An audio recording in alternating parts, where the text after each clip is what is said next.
घटना जब मैंने आज सुबह न्यूज़ में देखी तो मुझे झकझोर दिया।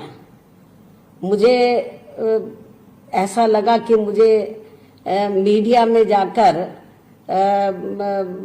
यदि यूपी सरकार नहीं जाग रही है तो मुझे केंद्र की सरकार को जगाना चाहिए। मुझे केंद्र की सरकार को जगाना चाहिए।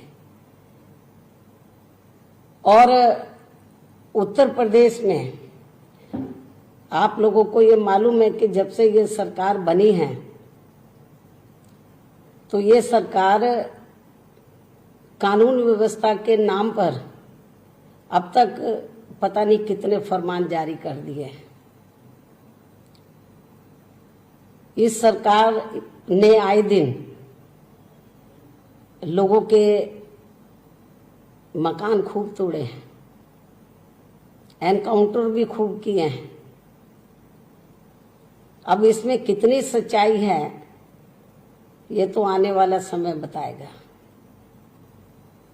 लोग तो ये कहते हैं कि जो कुछ भी इन्होंने अभी तक कार्रवाई की है लोगों के मकान तोड़ने में और एनकाउंटर में, तो इसमें ईमानदारी कम है बल्कि राजनीतिक स्वार्थ ज़्यादा है। मेरे ख्याल ये बहुत ही ये नीचे किस्म की ये हरकत है। यदि ऐसा है जो लोगों की आम चर्चा है, यदि इसमें सच्चाई है तो ये इससे कोई यूपी की सरकार को हम अच्छी सरकार नहीं कह सकते हैं। तो और ख़ास तौर से इस सरकार में वैसे तो सभी वर्ग के लोग दुखी हैं, विभिन्न क्षेत्रों में लोग दुखी हैं। हर प्रकार का अपराध बड़े पैमाने पर बढ़ा है। मैं हर किस्म का जो है क्राइम बढ़ा है, लेकिन जो हमारी बहन बेटियां हैं तो वो तो इस सरकार में बिल्कुल भी सेफ नहीं है, सुरक्षित नहीं है। इतना ही नहीं बल्कि उत्तर प्रदेश के अधिकांश जिलों में आए दिन किसी न किसी रूप में यहाँ बहन बेटियों के साथ उत्पीड़न हो रहा है। दलित समाज की बहन बेटियां तो अब यहाँ कतई भी सुरक्षित नहीं है, जिसके अनेकों उदाहरण आप लोगों के सामने हैं। और इस मामले में खासकर अभी हाल ही में हाथरस की ताज़ा घटना ने तो पूरे देश की जनता को हिला कर रख दिया है। और इस घटना के बाद जब ये घटना घटी, ये भी मैं आपको बता रही हूँ कि अच्छी बात है कि सभी पार्टियां, विपक्ष की सभी पार्टियां सड़कों पर उतरी हैं सरकार को जगाने के लिए। हम कोई उसके खिलाफ नहीं हैं, लेकिन जब ये घटना घटी और ये मालूम हुआ कि जो जिसके साथ ये घटना घटी वो दलित वर्ग की है और पुलिस और प्रशासन का रवैया बहुत घटिया किस्म का था परिवार के साथ जो है, और परिवार को लग नहीं रहा था कि उनको न्याय मिलेगा, तो मैंने तुरंत ही इसका गंभीरता से संज्ञान लिया और लखनऊ से मैंने 28 सितंबर को लखनऊ से श्री गयाचरण दिनकर के नेतृत्व में तो बीएसपी का प्रतिनिधि मंडल वहां भेजा 28 सितंबर को, कि मुझे सही तथ्यों की जानकारी मिल जाए और परिवार को मेरी ओर से ये दिलासा दिलाएं कि बीएसपी उनके साथ खड़ी है। और जब 28 सितंबर को श्री गयाचरण दिनकर के नेतृत्व में बीएसपी का प्रतिनिधि मंडल उधर परिवार से मिलने के लिए गया तो वहाँ के पुलिस प्रशासन ने उनको उनके घर में नहीं जाने दिया, उनको थाने में बिठा लिया और कहा कि हम आपको नहीं जाने देंगे, तो हम उनके परिवार के लोगों को थाने में मिला देते हैं। तो परिवार के जो लड़की जिसकी मृत्यु हो गई है उसके भाई को और उसकी माँ को थाने में बुलाया गया, वहाँ उनसे मिलवाया गया। तो अब इससे आप अंदाज़ा लगा सकते हैं। और वहाँ के पुलिसकर्मी उनके सामने बैठे रहे कि ये कुछ और ना बता दे। बड़ी गंभीर बात है। जब मुझे ये सारी जानकारी मिली तो मैंने बोला ये मामला अति गंभीर है, लेकिन इत्तेफाक से तो वो लड़की जिंदा नहीं रह सकी, उसकी डेथ हो गई। और इससे भी ज़्यादा दुख की बात यह है कि डेथ होने के बाद तो पुलिस प्रशासन ने उसके परिवार को उसकी डेड बॉडी नहीं सौंपी, और उनको सौंपने की बजाय देर रात में तो उसका दाह संस्कार पुलिस प्रशासन ने खुद करा दिया, और उनको परिवार के लोगों को वहां मौके पे नहीं पहुंचने दिया, उनके अंतिम दर्शन नहीं करने दिए। ये क्या है? ये जंगल राज नहीं है तो क्या है ये?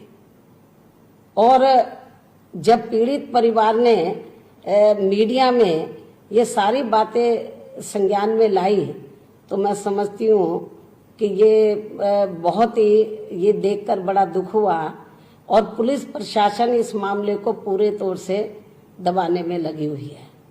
और मैं सोच रही थी कि जैसा मैंने शुरू में बताया कि सरकार शायद हरकत में आएगी, बहन बेटियों की हिफाजत के लिए कुछ सख्त कदम उठाएगी, लेकिन ऐसा नहीं किया। कुछ ही घंटों में तो बलरामपुर में एक दलित छात्रा की जिस तरीके से उसके साथ गैंग रेप किया, फिर उसकी हत्या की गई, ये दोनों घटनाएं ऐसी लग रही हैं हाथरस और बलरामपुर की, वो निर्भय कांड की याद दिलाती है। बहुत बुरा हुआ है। और इतना ही नहीं, पिछले कुछ घंटों में आजमगढ़ में, फतेहपुर में, झांसी में, बागपत में, बुलंदशहर में बहुत ऐसी घटनाएं घटी हैं कुछ महिला उत्पीड़न की। और कोई दिन ऐसा नहीं जा रहा जिस दिन उत्तर प्रदेश में 75 जिले हैं कि जिस भी जिले में महिला उत्पीड़न की घटना ना घटती हो। बहुत बुरा हाल हो रहा है।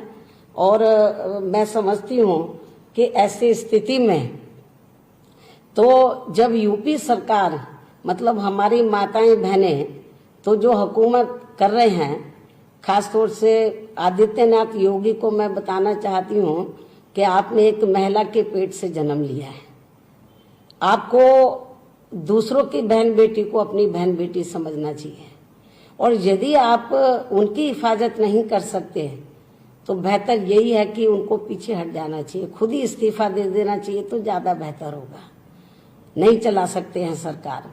और यूपी गवर्नमेंट जाग नहीं रही है, अभी भी नहीं जाग रही है, और केवल इस किस्म की ये हाथरस की घटना और घटना घटने से, उनकी आर्थिक मदद करने से या उनको प्लॉट देने से, नौकरी देने से तो इनके ऊपर जुल्म जाति नहीं रुकेगी। इनको सख्त कदम उठाने होंगे, जो ये सरकार बुरी तरीके से फेल हो गई है।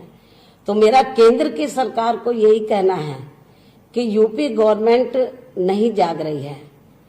आदित्यनाथ योगी इस लायक नहीं है कि वो लॉ एंड ऑर्डर को संभाल सके, तो केंद्र की सरकार को जागना चाहिए। और केंद्र की सरकार से मेरा यही कहना है कि यदि केंद्र की सरकार ने तो आरएसएस के दबाव में आकर इनको उत्तर प्रदेश का मुख्यमंत्री तो बना दिया, लेकिन इस लायक नहीं है कि वो उत्तर प्रदेश का में बढ़िया शासन प्रशासन यूपी की जनता को दे सके। तो मुझे क्या लगता है, बीजेपी को आरएसएस के से बात करनी चाहिए, उनके शिकंजे से बाहर निकलना चाहिए आरएसएस के।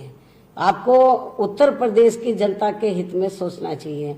और मेरा केंद्र की सरकार को यही कहना है कि बेहतर होगा तो आदित्यनाथ योगी को तो जहां उनकी असली जगह है गोरखपुर में मठ में वहां बैठा दें, और यदि उनको गोरखपुर का मठ भी अच्छा नहीं लग रहा है तो अयोध्या में राम मंदिर का निर्माण हो रहा है तो बीजेपी ये काम उनको सौंप दे तो ज्यादा बेहतर होगा। कम से कम जो आए दिन हमारी बहन बेटियों की इज्जत आबरू लूट रही है वो तो रुक जाए, और इसके स्थान पर वो किसी और ऐसे काबिल आदमी को मुख्यमंत्री बनाए तो जो उत्तर प्रदेश की जनता को अच्छा लॉ एंड ऑर्डर दे सके। और यदि नहीं बना पा रहे हैं और आरएसएस का बहुत ज्यादा दबाव है तो मेरा बीजेपी के लोगों को, हाईकमांड को यही कहना है, केंद्र की सरकार को यही कहना है कि थोड़ी रहम करे उत्तर प्रदेश की जनता पर। आबादी के हिसाब से तो उत्तर प्रदेश देश का सबसे बड़ा प्रदेश है, और मेरा माननीय प्रधानमंत्री जी से ये कहना है कि आप उत्तर प्रदेश से चुनकर आए हैं, वाराणसी से कम आपको तो ध्यान रखना चाहिए। तो तो मेरा केंद्र की सरकार को यही कहना है कि जब आदित्यनाथ योगी से उत्तर प्रदेश नहीं संभल रहा, या तो किसी दूसरे को मुख्यमंत्री बनाए, वरना बेहतर यही है कि उत्तर प्रदेश की जनता के हित में तो वहां पर राष्ट्रपति शासन लगाकर वहां पे लॉ एंड ऑर्डर को बढ़िया बनाए। और मैं मांग करती हूं कि उत्तर प्रदेश में जो इस समय जंगल राज चल रहा है, कानून व्यवस्था चरम पर आ गई है, तो मेरी केंद्र की सरकार से यही कहना है कि यहाँ पर उत्तर प्रदेश की जनता के हित में बेहतर यही होगा, बहन बेटियों के हित में यही बेहतर होगा कि यहाँ पर राष्ट्रपति शासन लगाया जाए। क्योंकि बहुत इनको कितना आजमाएगी बीजेपी, केंद्र की सरकार कितना आजमाएगी। अब तो यूपी में असेंबली के चुनाव के लिए ज्यादा समय नहीं बचा है, तो जब इनके बस की नहीं है सरकार चलाना, तो बेहतर यही है कि या तो नेतृत्व परिवर्तन करें या फिर यहाँ पर प्रेसिडेंट रूल लगाकर उत्तर प्रदेश की जनता को, यहाँ पर जो गुंडे बदमाश है, माफिया हैं, अराजक तत्व है, मन चले लोग हैं, जो बहन बेटियों की बिल्कुल भी इज्जत का ध्यान नहीं रख रहे हैं, मैं समझती हूँ कि उनको, इनसे जो जनता त्राही त्राही कर रही है, त्रस्त है, तो उनसे बचाने के लिए यहाँ पर प्रेसिडेंट रूल लगाए। तो ये भी मेरी केंद्र की